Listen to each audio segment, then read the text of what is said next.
तो क्या कहते हैं कबीर साहब, पानी में मीन प्यासी और मोहे देखते आवे हंसी। कि जिसको आप ढूंढ रहे हो वो बिल्कुल आपके पास है, लेकिन आपकी नजर नहीं जा पा रही है वहां पे। आप सोच भी नहीं सकते कि वो वस्तु, वो अनमोल वस्तु कहां पे है, उसको कैसे प्राप्त कर सकते हैं। ये सब भेद एक गुरु, एक भेदी गुरु जब आपकी जिंदगी में आता है तब आपको वो भेद देता है, और उस भेद को प्राप्त करके आप उस अनमोल वस्तु को पा सकते हो जो ऑलरेडी आपके पास है। वो सार वस्तु आपके पास है, वो सार वस्तु स्वयं आप हैं। इसको समझना दोस्तों, वो सार वस्तु स्वयं आप हैं। आप ही वो चेतन आत्मा है जो 52 अक्षरों को बोलता है सारा दिन। पता नहीं कौन कौन से अक्षर बोल देता है पूरा दिन, लेकिन वो स्वयं 52 अक्षरों से न्यारा है। जैसे साहिब कहते हैं, 52 अक्षर लोक त्रय सब कुछ इन्हीं माही, और ये आखर खिर जाएंगे वो आखर इनमें नाही। यानी कि जो भी अक्षर आप बोल रहे हो वो खिर जाएंगे, जिन भी नामों की आप भक्ति कर रहे हो वो खिर जाएंगे, लेकिन वो आखर इनमें नहीं। जो वो अक्षर है, आत्म अक्षर है, वो इन 52 में नहीं है। वो तो इन 52 को पैदा कर रहा है, वो तो स्वयं अबोल है, और इन बोल 52 अक्षर को पैदा कर रहा है। ये जो बोल है, जो पूरा दिन आप बोलते हो, यही 52 अक्षर है। इन्हीं को बोलते बोलते आपने भगवानों के नाम भी बोलना शुरू कर दिए, और उसी को मंत्र जाप बना के उसी को रटना शुरू कर दिया। जहां बोल तहां अक्षर आवा, और जहां अबोल तहां मन न रहावा। बोल अबोल मदि है सोई, और जस ओ है तस लखे ना कोई। कितना स्पष्ट बता दिया कि जहां बोल तहां अक्षर आवा। जैसे ही आपके मुंह से कोई बोल निकलेगा, कोई मंत्र निकलेगा, तो एक अक्षर आ जाएगा आपके आगे। जैसे कुछ बोलोगे वो एक अक्षर का रूप धारण कर लेगा। जैसे मैंने बोला कलम, तो कलम 3 अक्षरों से उसको लिख सकते हैं। मैंने बोला दही, तो दही 2 अक्षरों से लिख सकते हैं। यानी कुछ भी मैं बोलूंगा तो वो अक्षर का रूप धारण कर लेगा। जहां बोल तहां अक्षर आवा। अब कह रहे जहां अबोल तहां मन न रहावा। जहां वो अबोल आत्मा है जिसको आप बोल भी नहीं सकते उस आत्मा को, क्योंकि वो आत्मा तो स्वयं बोलनहार है। जहां अबोल तहां मन न रहावा। जहां वो आत्मा है वहां आपका मन नहीं जा सकता। जैसे नानक साहब कहते हैं, सोचे सोच ना हो वही जो सोचे लख बार। जब तक भेदी गुरु आपको नहीं मिलेगा, लाखों बार सोचते रहो, वो वस्तु आपको नहीं मिल सकती। उसके लिए आपको भेदी गुरु चाहिए जिसको उस वस्तु का भेद पता हो। जैसे नामदेव जी की जो वाणी मैंने पीछे बताई थी आपको, उसमें साफ साफ बोला था कि संग की सहेली भेद बताया, जीव का भरम नशाया। यानी जैसे ही संग की सहेली ने भेद बताया, तो मेरा जो हीरा जो गले में पड़ा था और मैं भूल गया था उसको, वो मुझे मिल गया। इसी तरह जहां अबोल तहां मन न रहावा। वहां पर मन की गति नहीं है, मन नहीं जा सकता वहां तक। वहां काल नहीं जा सकता, वो अकाल है। तो इसको दोस्तों गहराई से समझना आपने। आगे क्या कहते हैं, बोल अबोल मधि है सोई, जस ओ है तस लखे न कोई। यानी कि बोल अबोल मधि है सोई। जितने भी बोल हैं ये अबोल के मध्य में हैं, यानी कि अबोल से ही पैदा हो रहे हैं। इस अबोल को जानना है दोस्तों, बोल को नहीं जानना है, मंत्रों को नहीं जानना है। ये आपने और हमने और ऋषि मुनियों ने बैठ के बनाए हैं तसल्ली से। साहिब कहते कोटि नाम संसार में, करोड़ों नाम है संसार में, इनसे मुक्ति ना होए, और गुप्त नाम सतपुरुष का पावे बिरला कोई। अब सतपुरुष भी एक नाम है, लेकिन साहिब कहते हैं सतपुरुष भी नहीं, सतपुरुष का भी एक नाम है जो गुप्त है। गुप्त नाम सतपुरुष का, यानी कि सतपुरुष के अलावा भी कोई एक ऐसा नाम है जो गुप्त है। वो है अबोल नाम, अकह नाम, अनामी नाम, निअक्षर नाम। समझो इसको मेरे भाइयों, समझो। अभी नहीं समझे तो कभी नहीं समझ पाओगे।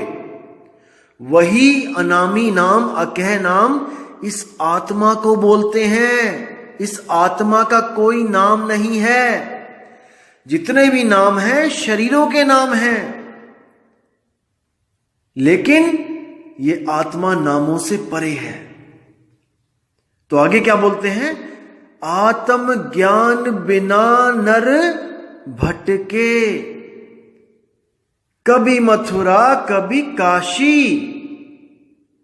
इस भजन में बोला है आत्म ज्ञान बिना सब झूठा, क्या काबा क्या काशी। मतलब एक ही है दोनों का, कि आत्म ज्ञान के अलावा अगर आपको कोई भी ज्ञान बताया जा रहा है दोस्तों, वो झूठ है, उसको त्याग दो।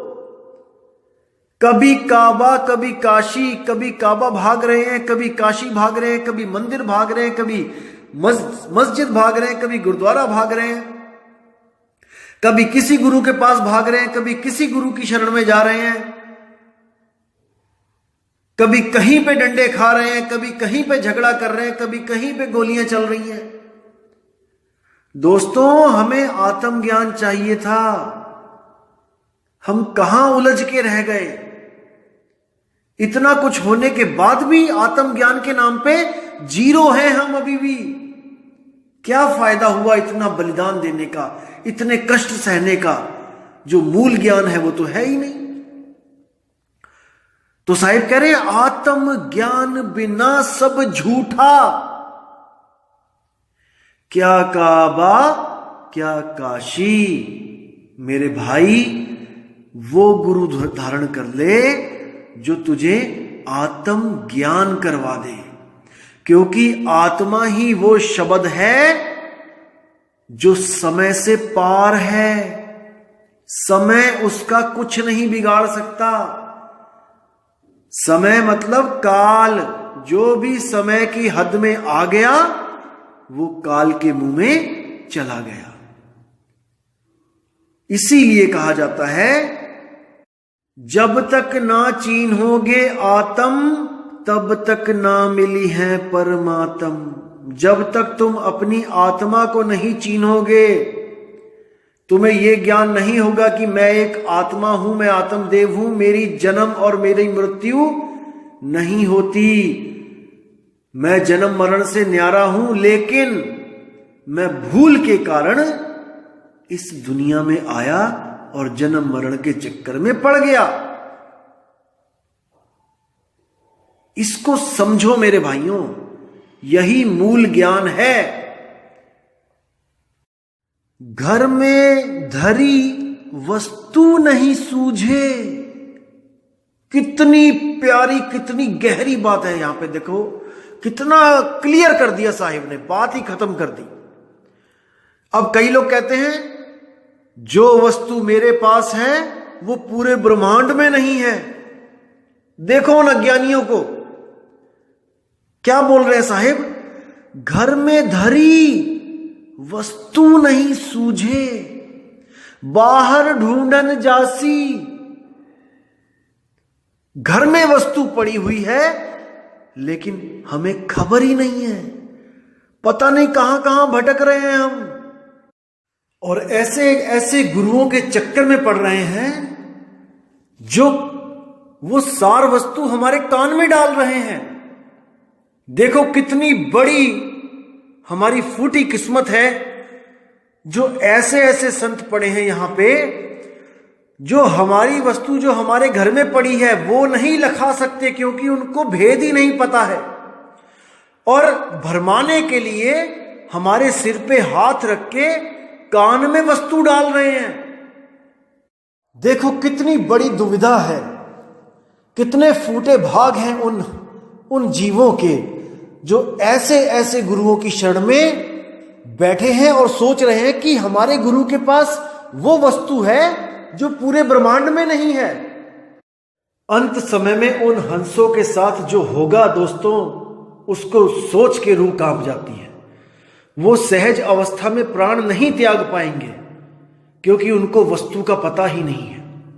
जब वो वस्तु मिलती है दोस्तों, तो आप निर्भय पद को प्राप्त हो जाते हो और आप अपने शरीर को ऐसे उतार के रख देते हो जैसे हम आम जिंदगी में कपड़े उतार के साइड रख देते हैं।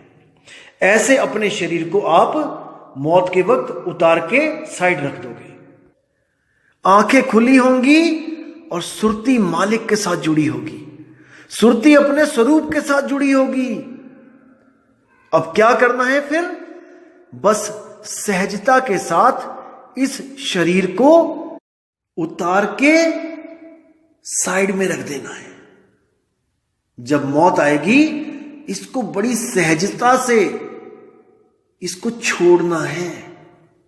जैसे हम कपड़े आराम से उतारते हैं और आराम से साइड में रख देते हैं, ऐसे ही आराम से बैठे बैठे और अपने स्वरूप को प्राप्त हो जाना है। मोक्ष, मुक्ति, कुछ नहीं करना। अरे ना कहीं जाना ना कहीं आना, आपे में आप समाना हो। ये मूल ज्ञान है कबीर साहब का, इसको समझो मेरे भाइयों। आगे क्या कहते हैं?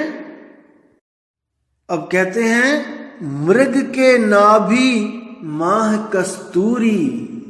वाह, कि मृग की नाभि में ही कस्तूरी है, पर बन बन खोजत जासी। बिना भेद के खोजता फिर रहा है, भटक रहा है, लेकिन वस्तु पास होते हुए भी बहुत दूर है। इसलिए कहते हैं कि जब भेदी गुरु मिल जाएगा तो पल में वो वस्तु मिल जाएगी। अरे कोटि जन्म का पंथ था, पल में दिया पहुंचाए। अरे सतगुरु बड़े दयाल हैं, भेद दिया बतलाए। वाह, साहिब कहते हैं सतगुरु बड़े दयाल हैं, ऐसा दयाल और कोई नहीं है जो आपको भेद बता देते हैं आप पर दया करके। लेकिन माफी चाहूंगा, कुछ ऐसे कपटी भी होते हैं इस दुनिया में जिनको मुक्ति से कुछ लेना देना नहीं होता।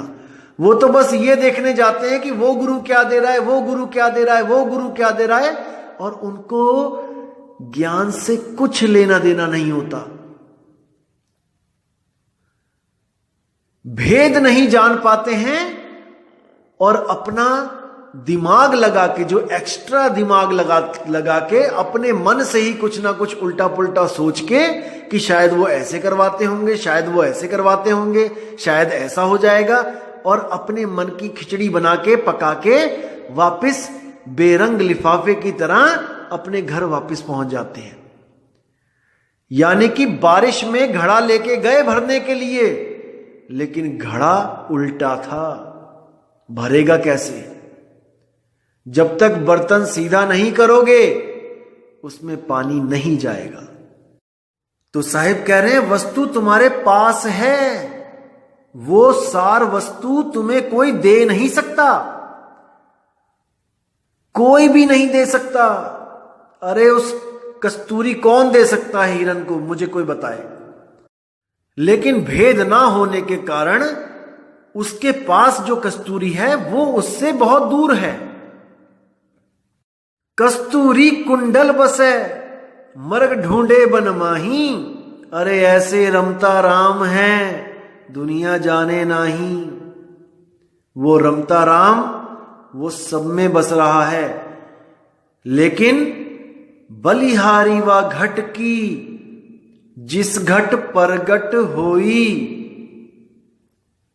यानी बलिहार जाता हूं मैं उस घट की जो विवेक के द्वारा इस ज्ञान को समझ जाता है कि वो परमात्मा कहीं और नहीं है, हमारे पास है, सबके पास है।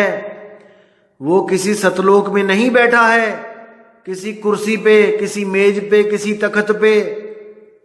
वो किसी स्वर्ग में नहीं बैठा है इंद्र बन के, वो किसी ब्रह्मलोक में नहीं बैठा है ब्रह्म बन के। भाई वो घट घट मेरा साइया है, सूनी सेज न कोई, और बलिहारी व घट की जिस घट पर घट होई। तो आगे कहते हैं, मृग के नाभि माह कस्तूरी, बन बन खोजत जासी, और कहें कबीर सुनो भाई साधो, सहज मिले अविनाशी। कि वो अविनाशी सहज ही मिलेगा। सहज योग जब करोगे, सहज साधना करोगे, तब आपको समझ में आएगा कि वो कैसे मिल सकता है सहजता से। वो किसी भी हठ योग से, कर्म योग से, प्रेम योग से, राज योग से नहीं मिलने वाला। वो केवल और केवल सहज योग से मिलेगा। सहज योग का मतलब क्या है? सुरती को सारी दुनिया से हटा के एक शब्द में लगाना, और वो एक शब्द ही सार शब्द है जो 52 अक्षरों से न्यारा है। जब 52 का टूटे डोरा, सहजे छूटे काल झकोरा। वो काल सहजता से ही छूट जाता है। जब 52 का टूटे डोरा, सहजे छूटे काल झकोरा, फिर नहीं आए फिर नहीं जाए, सार शब्द में रहे समाये। सार शब्द ही उसका निज घर है। जाप मरे अजपा मरे, अनहद भी मर जाए, सूरत समाये शब्द में, वाको काल न खाए।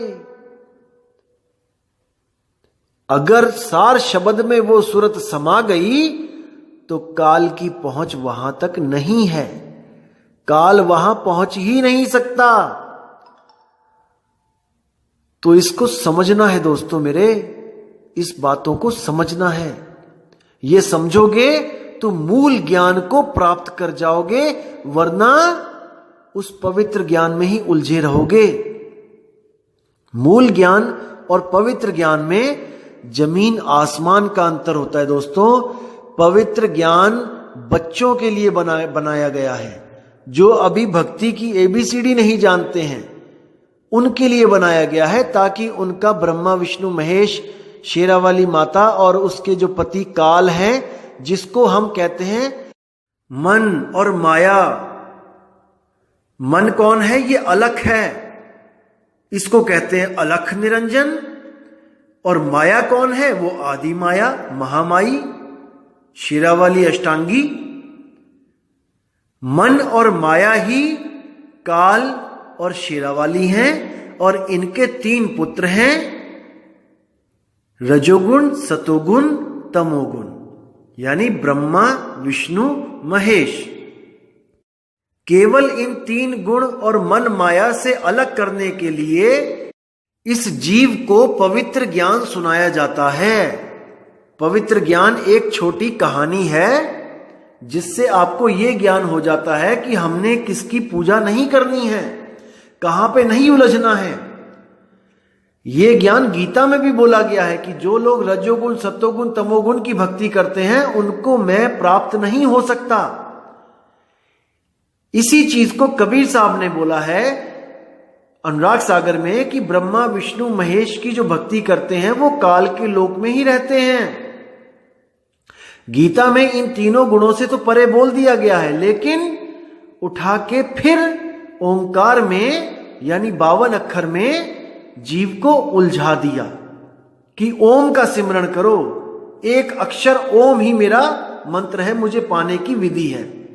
दोस्तों इसको समझना है कि ओम बड़ा या जहां से आया, यानी कि ओम कहां से प्रकट हुआ है? आपके मुख में से। अगर आप नहीं बोलोगे ओम तो ये ओम गुप्त है, ये प्रकट नहीं है। अब आप इसको बोलोगे ओम, और आपने इसको प्रकट करके उसको एक मंत्र का रूप दे दिया। अब आप हो अबोल आत्मा, उस अबोल आत्मा ने बोला ओम, यानी कि आप हो generator, the one who generate the mantras. और ओम क्या है? Om is the only mantra created by the soul. तो हमने ये देखना है कि क्रिएटर बड़ा है कि क्रिएशन बड़ी है। बस इसको समझना है कि क्रिएटर बड़ा है कि क्रिएशन बड़ी है। आपने ओम को पैदा किया जब 52 अक्षरों की उत्पत्ति हो चुकी थी। जब 52 अक्षर भी पैदा नहीं हुए थे तब कोई मंत्र नहीं था। कोई कितना ही चीख चीख के क्यों ना बोले कि ये आदि मंत्र है, ये आदि मंत्र है। अरे भाई, जब इंसान आदि मानव था, जानवरों को मार के पेट भरता था, तब कौन सा मंत्र था? ये तो किसी ऋषि मुनि ने इन अक्षरों का आविष्कार किया होगा, विवेक द्वारा उसको बनाए होंगे अक्षर, तब जाके उसने कोई मंत्र बनाया होगा कि भाई ये मंत्र है, इसको मानेंगे हम। इसको समझना है दोस्तों, किसी के साथ कोई झगड़ा नहीं है। अगर किसी को लगता है कि हां हमारे मंत्रों के बारे में ये गलत बोल रहा है तो आप अपने मंत्र जपो। ये सत्संग केवल विवेकी पुरुषों के लिए है जो ये समझ गए हैं कि आत्मा हमेशा मंत्रों से बड़ी है। आत्मा की वजह से मंत्र अस्तित्व में है, मंत्रों की वजह से आत्मा नहीं है। आत्मा अजन्मा है, मंत्र पैदा होते हैं और बदलते रहते हैं। तो इसको दोस्तों समझना है। पवित्र ज्ञान और मूल ज्ञान में क्या फर्क है? जैसे एक छोटा बच्चा जो फर्स्ट क्लास में है, वो सूरज के बारे में सवाल पूछता है मैडम से कि मैडम हमें सूरज के बारे में बताओ। तो मैडम उसको समझाती है, बेटा sun rises in the east and sun sets in the west, यानी कि सूरज पूरब में उगता है और पश्चिम में छिप जाता है, अस्त हो जाता है। अब वो बच्चा फर्स्ट क्लास से इसको रट रहा है और 5वीं 7वीं 8वीं क्या सारी उम्र ये सोच के रहता है कि सूरज पूरब में उगता है और पश्चिम में वो ढल जाता है। लेकिन दोस्तों ये सच नहीं है। सच ये है कि सूरज ना तो कभी उगता है ना ही कभी ढलता है। वो एक समान एक स्थान पे प्रकाशित रहता है, 24 घंटे जलता है वो। लेकिन माया की वजह से हमें लगता है कि सूरज ढल गया है और सूरज अब कल को उगेगा, जबकि सूरज आज तक ना तो कभी उगा है और ना ही कभी ढला है। वो तो एक ही स्थान पे है। तो ये है फर्क पवित्र ज्ञान और मूल ज्ञान का। तो साहिब कह रहे हैं कि पवित्र ज्ञान तुम जग में भाखो और मूल ज्ञान गुप्त कर राखो। ये मूल ज्ञान तब बताया जाएगा जब 12वीं पीढ़ी 12वें वंश का नाश हो जाएगा। 12वां वंश कौन सा? गरीबदास जी महाराज की जितनी भी शाखाएं हैं वो 12वां वंश ही है। क्योंकि वंश का क्या मतलब होता है? हमारी आने वाली जनरेशन। जैसे कोई शर्मा है तो उसके वंश में वर्मा पैदा नहीं हो सकता, और जो ठाकुर है उसके वंश में त्रिवेदी पैदा नहीं हो सकता, और जो त्रिवेदी है उसके वंश में यादव पैदा नहीं हो सकता। जो भी उनके वंश में आगे से आगे बच्चे पैदा होंगे उनको पूर्वजों का ही वंश गिना जाएगा।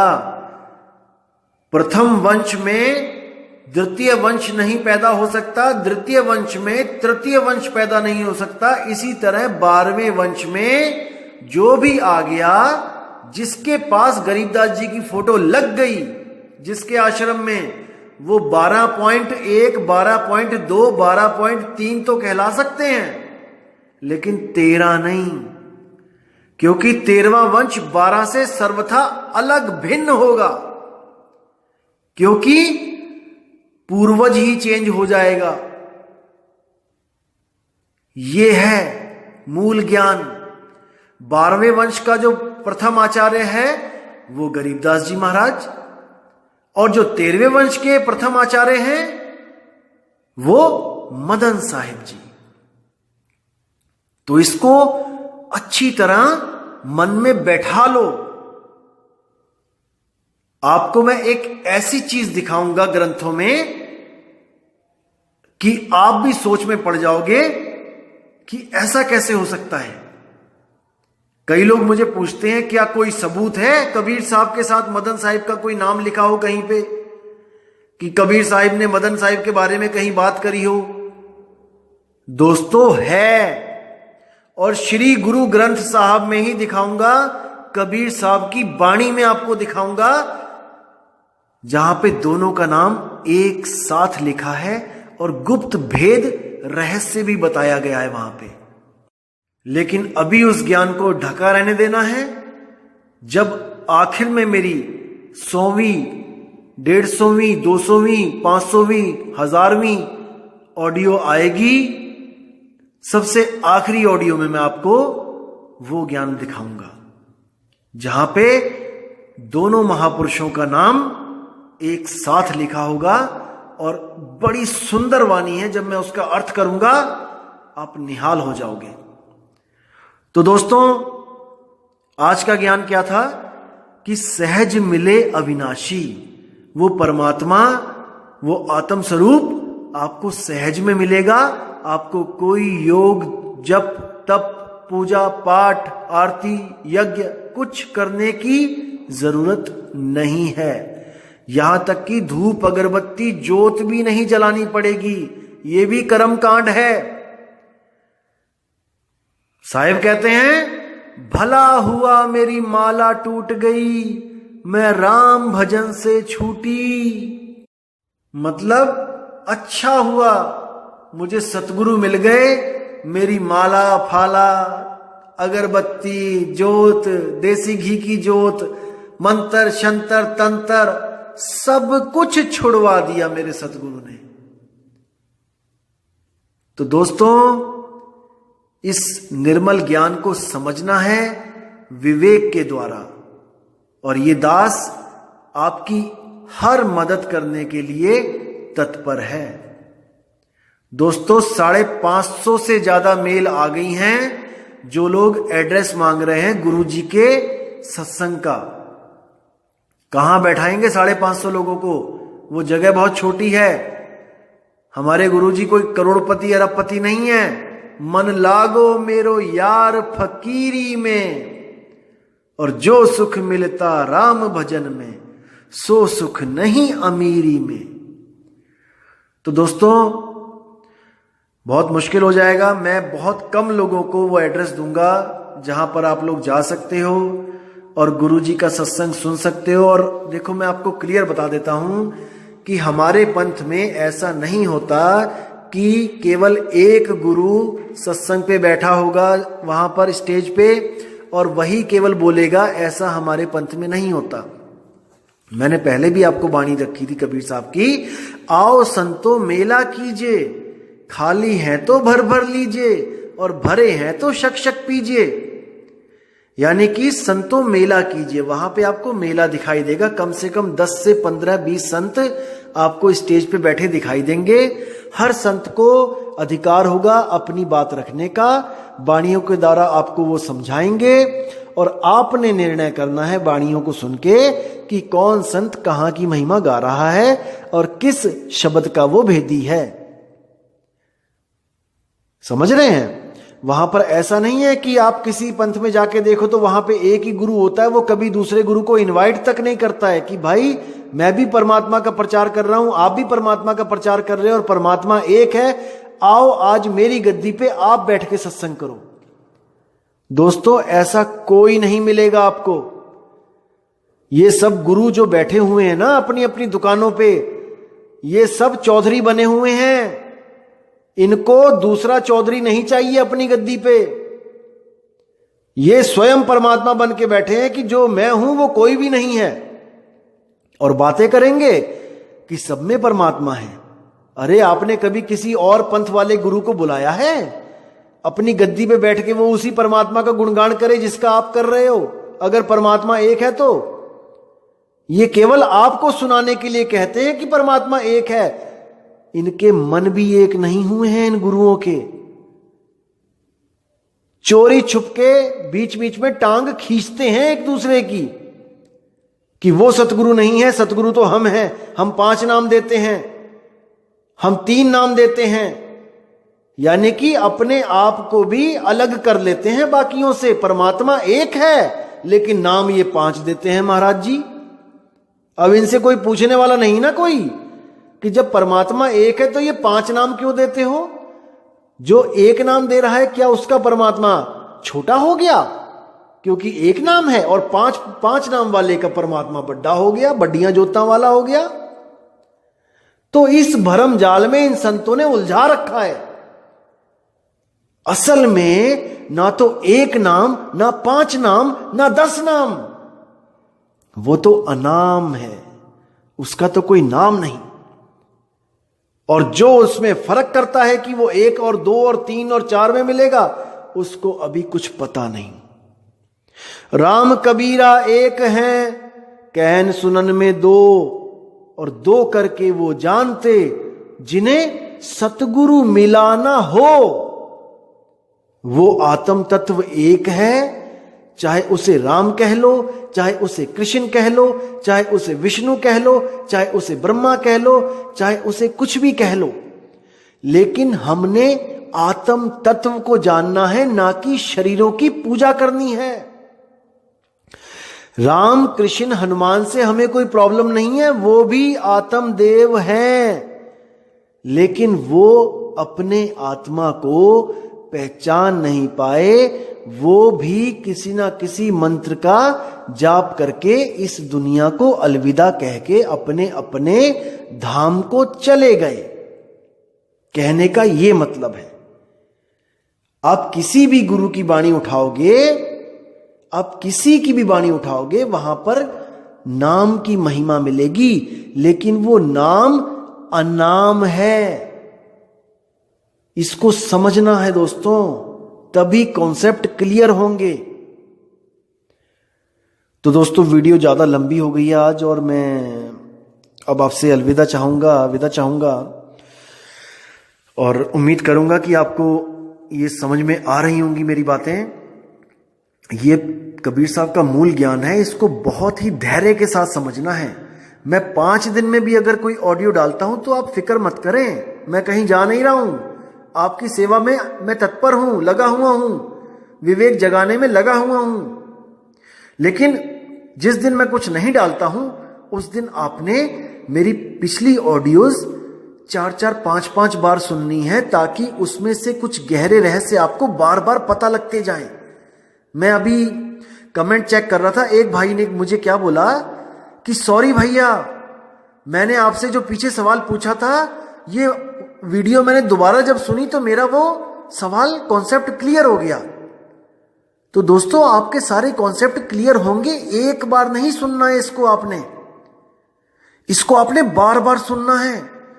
धर्मदास जी को 100 बार सुनाया कबीर साहब ने ये ज्ञान, लेकिन उसके दिमाग में ही नहीं गया।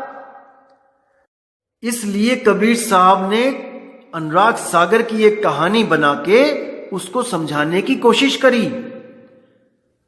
और उसके बाद उसको शब्द का भेद दिया और उसको सिमरन से जोड़ दिया, ताकि वो अपने स्वरूप को याद कर सके।